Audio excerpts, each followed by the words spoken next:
Hello friends, आइए आज हम एक नया चैप्टर शुरू करते हैं। चैप्टर का नाम है संज्ञा। संज्ञा आप पहले देखे होंगे, पढ़े होंगे, इसके विषय में आपको बताया गया होगा। आज हम पुनः आपको उसको रिवाइज कराएंगे और इसके विषय में डिटेल में बताएंगे संज्ञा क्या होता है। संज्ञा को इंग्लिश में कहते हैं नाउन। क्या कहते हैं इंग्लिश में? नाउन। संज्ञा किसी व्यक्ति, वस्तु अथवा स्थान का नाम होता है। कहने का मतलब है चाहे किसी व्यक्ति का नाम हो, राम, श्याम, सीता, गीता, मीरा, कुछ भी हो, यह सब क्या है? संज्ञा। या किसी वस्तु का नाम हो। वस्तु में क्या हो गया? जैसे हमारा टेबल हो गया, चेयर हो गया, बुक हो गई, पेन हो गई, यह सब वस्तु हो गया। यह क्या है? संज्ञा है। या किसी स्थान का नाम। स्थान जैसे इलाहाबाद, वाराणसी, सुजानगंज, जौनपुर इत्यादि जो हो गया, यह सब एक स्थान हो गया। तो संज्ञा क्या है? किसी व्यक्ति, वस्तु या स्थान का नाम। तो कोई भी नाम हो, हर नाम जो है संज्ञा होता है। हर नाम संज्ञा होता है।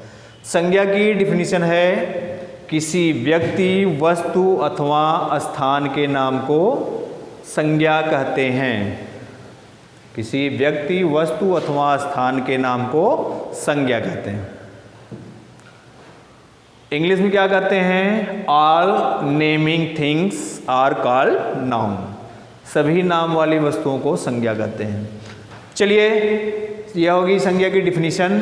अब हम आगे देखते हैं संज्ञा के भेद। संज्ञा के कितने भेद होते हैं? संज्ञा के मुख्य रूप से 3 भेद होते हैं। संज्ञा के मुख्य रूप से 3 भेद होते हैं। कौन कौन से होते हैं? पहला है व्यक्तिवाचक संज्ञा।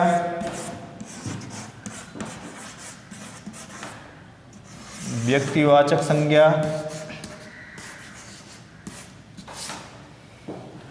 दूसरा भेद है संज्ञा का जातिवाचक संज्ञा।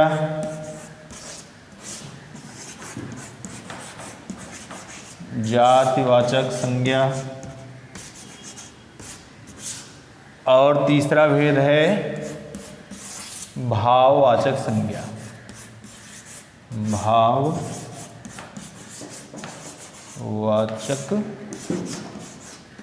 संज्ञा। संज्ञा के हमको 3 भेद मिले: व्यक्तिवाचक संज्ञा, जातिवाचक संज्ञा और भाववाचक संज्ञा। अब आइए हम क्रम से इनका डिटेल में अध्ययन करते हैं। व्यक्तिवाचक संज्ञा क्या होती है, जातिवाचक संज्ञा क्या होती है और भाववाचक संज्ञा क्या होती है। व्यक्तिवाचक संज्ञा जिससे किसी विशेष व्यक्ति, चाहे कोई विशेष व्यक्ति हो, वस्तु हो या स्थान हो, कोई विशेष व्यक्ति हो, वस्तु हो अथवा स्थान हो। विशेष व्यक्ति से मतलब क्या है? हर व्यक्ति जो है अपने आप में विशेष होता है। हर व्यक्ति अपने आप में विशेष होता है। हर स्थान अपने आप में विशेष होता है। ठीक, तो इसलिए कोई भी व्यक्ति हो, कोई भी स्थान हो या कोई भी वस्तु हो, अपने आप में विशेष होती है और वह जो है व्यक्तिवाचक संज्ञा के अंतर्गत आती है। उसको कहते हैं व्यक्तिवाचक संज्ञा। किसी विशेष व्यक्ति, वस्तु अथवा स्थान के नाम को व्यक्तिवाचक संज्ञा कहते हैं। ठीक, जैसे हो गया, मान लीजिए हरियाणा, जैसे हमारा हो गया हरियाणा हो गया। उसके बाद हो गया प्रयागराज हो गया। यह सब हो गए विशेष हो गए। विशेष व्यक्ति का नाम हो गया, मान लीजिए राजीव गांधी हो गया। राजीव गांधी हो गया। यह सब जो हैं व्यक्तिवाचक संज्ञा के उदाहरण हैं। तो अगला है जातिवाचक संज्ञा। अब व्यक्तिवाचक संज्ञा हमको पता हो गया कि सभी व्यक्ति वस्तु अथवा स्थान, विशेष व्यक्ति वस्तु अथवा स्थान का नाम जो है वह व्यक्तिवाचक संज्ञा है। जातिवाचक संज्ञा, जब कोई संज्ञा शब्द एक ही प्रकार की समस्त वस्तुओं, प्राणियों, व्यक्तियों आदि का बोध कराता है तो वह जातिवाचक संज्ञा होती है। जैसे एग्जाम्पल देखिए तो क्लियर हो जाएगा। जैसे हो गया नदियाँ, जैसे हो गया नदियाँ। नदियाँ मतलब कोई एक नदी तो है नहीं, बहुत सारी नदियाँ हैं, नदियों की एक जाति हो गई, ठीक। तो यह हो गया जातिवाचक संज्ञा, नदियाँ हो गई। और अब देखिए एक चीज़ और है, जैसे हो गया पक्षी। पक्षी, अब पक्षी में जितने पक्षी सब आ जाएंगे, तो सभी एक ही तरह के सभी प्राणियों, वस्तुओं आदि का बोध करा रहा है। इसमें पक्षी जात के जितने प्राणी हैं एक ही तरह के, सबका बोध इसके अंतर्गत हो रहा है, सबका पता चल रहा है। अगर हम पक्षी का दे रहे हैं तो जितने पक्षी हैं दुनिया में उसके अंतर्गत सब आ जाते हैं। तो यह जो है पक्षी की एक जाति हो गई, इसके द्वारा हमें पक्षी की जाति का पता चलता है, इसलिए यह जो है जातिवाचक संज्ञा हो गया। अब अगला है भाववाचक संज्ञा। भाववाचक संज्ञा वह संज्ञा है जो हमें गुण, दशा, कर्म, अवस्था आदि का बोध कराती है। जो संज्ञा शब्द हमको गुण, दशा, अवस्था, कर्म आदि का बोध कराते हैं उन्हें भाववाचक संज्ञा कहते हैं। जो संज्ञा शब्द हमें गुण, कर्म, दशा आदि का बोध कराते हैं वे भाववाचक संज्ञा होते हैं। इसमें एक चीज़ इम्पॉर्टेंट यह है कि भाववाचक संज्ञा जो है वह प्रत्यक्ष में प्रतीत नहीं होती, प्रत्यक्ष में दिखाई नहीं पड़ती है, केवल हम उसको फील कर सकते हैं। तो भाववाचक संज्ञा की डिफिनीशन क्या है?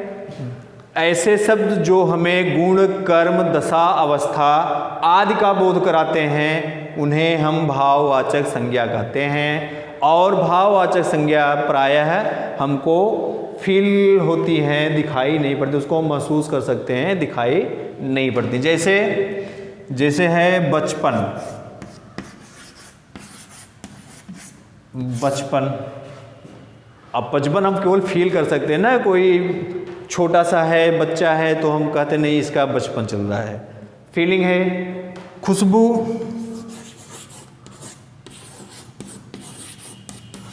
खुशबू या सुगंध। अब फूल है, फूल तुमको दिखाई दे रहा है लेकिन क्या उसकी खुशबू दिखाई देती है? नहीं दिखाई देती, लेकिन हम इसको महसूस करते हैं, फील करते हैं, इसलिए यह जो है भाववाचक संज्ञा हो गया। अब देखिए वृद्धावस्था। वृद्धावस्था हो गया। वृद्धावस्था क्या है? वृद्धावस्था हम फील करते हैं कि आदमी है, एक डंडा लेके चल रहा है, चलने में दिक्कत हो रही है उसको, तो वह वृद्ध है, हम कहते हैं कि वह वृद्ध है, एक फीलिंग होती है वृद्धावस्था। तो यह सब जो हो गए यह क्या है? भाववाचक संज्ञा है, केवल इनका भाव हमको पता चल रहा है, इसलिए यह भाववाचक संज्ञा है। तो यह तो संज्ञा के तीन जो थे मुख्य भेद थे, संज्ञा के तीन मुख्य भेद थे। लेकिन कुछ विद्वानों ने कहा कि नहीं, केवल यही तीन भेद संज्ञा के नहीं होते, संज्ञा के दो भेद और होते हैं। पहले तो बताया गया कि नहीं संज्ञा के तीन भेद होते हैं, लेकिन बाद में कुछ विद्वानों ने कहा नहीं, संज्ञा के दो भेद और होते हैं।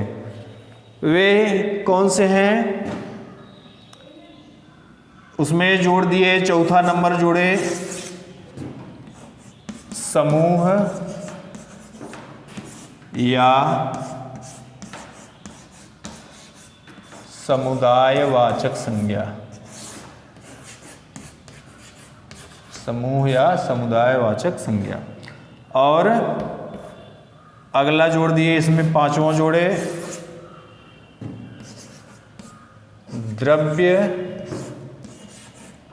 या पदार्थवाचक संज्ञा।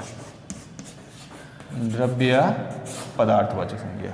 समूह या समुदायवाचक संज्ञा, द्रव्य या पदार्थवाचक संज्ञा। अब हम देखेंगे समूह या समुदायवाचक, समूहवाचक संज्ञा कहिए या समुदायवाचक संज्ञा कहिए, दोनों समूह और समुदाय दोनों शब्दों का एक ही मतलब निकलता है। तो समूहवाचक संज्ञा, जिस संज्ञा शब्द से किसी समूह का बोध हो, जिस संज्ञा शब्द से किसी समूह का बोध हो उसे हम कहते हैं समूहवाचक संज्ञा। उसको क्या कहते हैं? समूहवाचक संज्ञा। जैसे हो गया गुच्छा। गुच्छा किसका गुच्छा हो गया? मान लीजिए चाबी का गुच्छा। चाबी का गुच्छा, चाबी यहाँ का और बढ़ा दीजिए, चाबी का गुच्छा। तो गुच्छा है, गुच्छे में एक से अधिक चाबियां हैं, एक से अधिक चाबियां जो हैं हमको समूह का बोध करा रही हैं। तो हमारी डिफिनीशन थी, जो शब्द हमको समूह या समुदाय का बोध कराते हैं उनको कहते हैं समूहवाचक संज्ञा। तो गुच्छा जो है समूहवाचक संज्ञा हो गया। अब अगला देखिए सेना। जैसे हो गया सेना। सेना क्या है? सेना जिसमें सैनिक लोग रहते हैं। तो सैनिक, एक सैनिक सेना है नहीं, एक से अधिक सैनिक जहाँ होते हैं वही सेना होती है। मतलब इसमें भी समूह का बोध हो रहा है, एक से अधिक सैनिक हैं। तो यह क्या हो गया? समूह या समुदायवाचक संज्ञा हो गई। तो समूह या समुदायवाचक संज्ञा जो है हमको समूह का बोध कराती है। जैसे हम क्लास में बैठे हैं तो कक्षा, अगर कक्षा है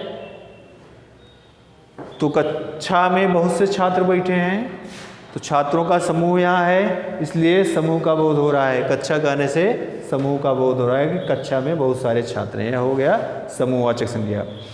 तो अगला देखते हैं हम द्रव्य या पदार्थवाचक संज्ञा। द्रव्य या पदार्थवाचक संज्ञा, जिस संज्ञा शब्द के द्वारा द्रव्य या धातु का बोध होता है उसे द्रव्य या पदार्थवाचक संज्ञा कहते हैं। कह रहे हैं कि ऐसे शब्द जो हमको यह ज्ञान कराते हैं कि नहीं यह द्रव्य है या यह पदार्थ है या यह धातु है, तो वे शब्द जो होते हैं द्रव्य या पदार्थवाचक संज्ञा कहलाते हैं। ठीक,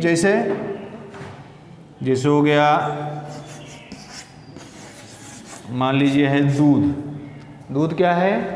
द्रव्य है। द्रव्य क्या होता है? लिक्विड फॉर्म में जब होता है द्रव्य कहलाता है। तो दूध क्या है? यहाँ पे द्रव्य है। तो यह क्या हो गया? पदार्थवाचक संज्ञा, जिसको अंग्रेजी में कहते हैं मटेरियल नाउन। और फिर जैसे हो गया मान लीजिए लोहा है। लोहा क्या है? एक मटेरियल है, एक धातु है, तो इसलिए क्या है? धातुवाचक संज्ञा है। और पानी, पानी भी द्रव्य है। पानी जो है यह भी पदार्थवाचक संज्ञा हो गया। इसी तरह सोना, चांदी, जितने भी द्रव्य हैं, जितनी भी धातुएं हैं, सब जो हैं द्रव्य या पदार्थवाचक संज्ञा के अंतर्गत आते हैं। ठीक, तो यह था हमारा संज्ञा प्रकरण।